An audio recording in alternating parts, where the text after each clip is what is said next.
Hey, fan addicts, we're back at it with another episode of Leap or Sleep, starring Kyle Lowry, the point guard for the Toronto Raptors. I know their franchise is in flux, but we're going to discuss it. I'm going to play some of his highlights and let's get into it.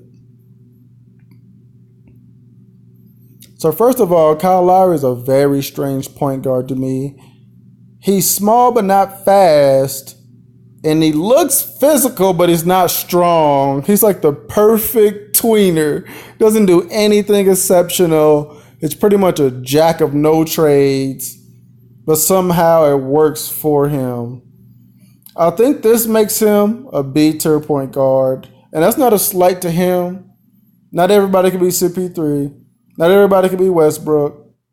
Not everybody can be Steph Curry. Not everybody can be Kyrie. So that's not a slight against him, but I would put him down there with the Kemba Walkers of the world, the Devin Bookers of the world, even though I feel like those two players might have more upside, especially Devin Booker.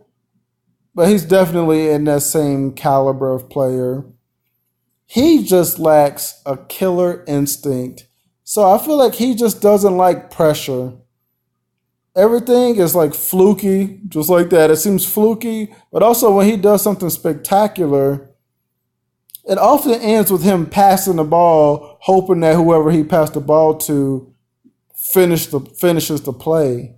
And I know he's a point guard, and I know you're saying, yeah, he's supposed to pass the ball, but it's a different NBA. Now, of course, you have to play team ball. You have to pass it. But everyone needs to be a threat to score at every given time. And he's just not, especially in the crunch time.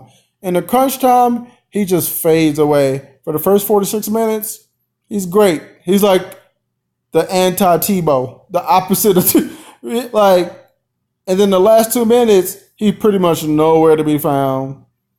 And then they paired him with a guy who's practically the same.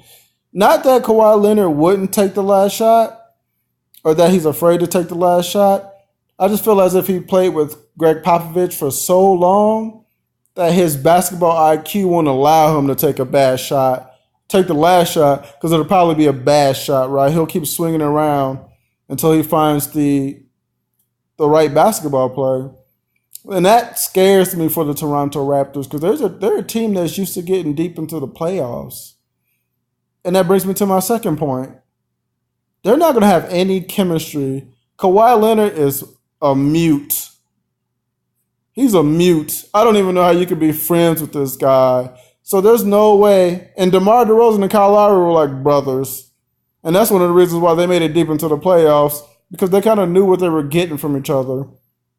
But Kyle Lowry all of a sudden has to try to make this work with a mute. And LeBron James and Dwayne Wade, they were best friends, so they already had the chemistry. They had some of the highest basketball IQ on the planet, especially at that time. And it still took them a year to put it together to where they could compete for a championship and win. This team only has a year. Kawhi Leonard's only going to be there for a year. So there's no way they're going to have the chemistry. Kawhi Leonard's not even going to really... Kawhi Leonard doesn't really want to play there. He just so happens to be there. Kyle Lowry feels slighted because they traded his brother. And he's probably like, yo, they could trade me too. And not even say a damn thing about it.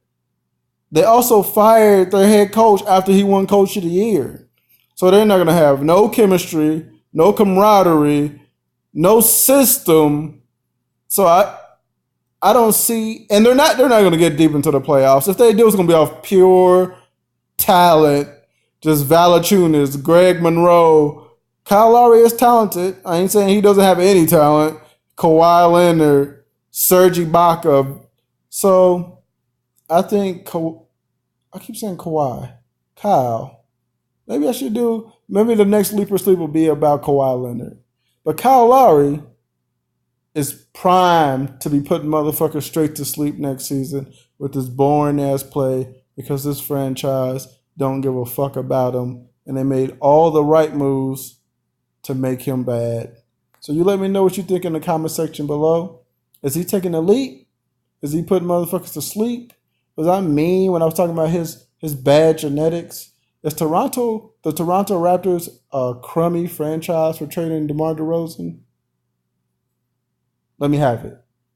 And as always, people, stay blessed.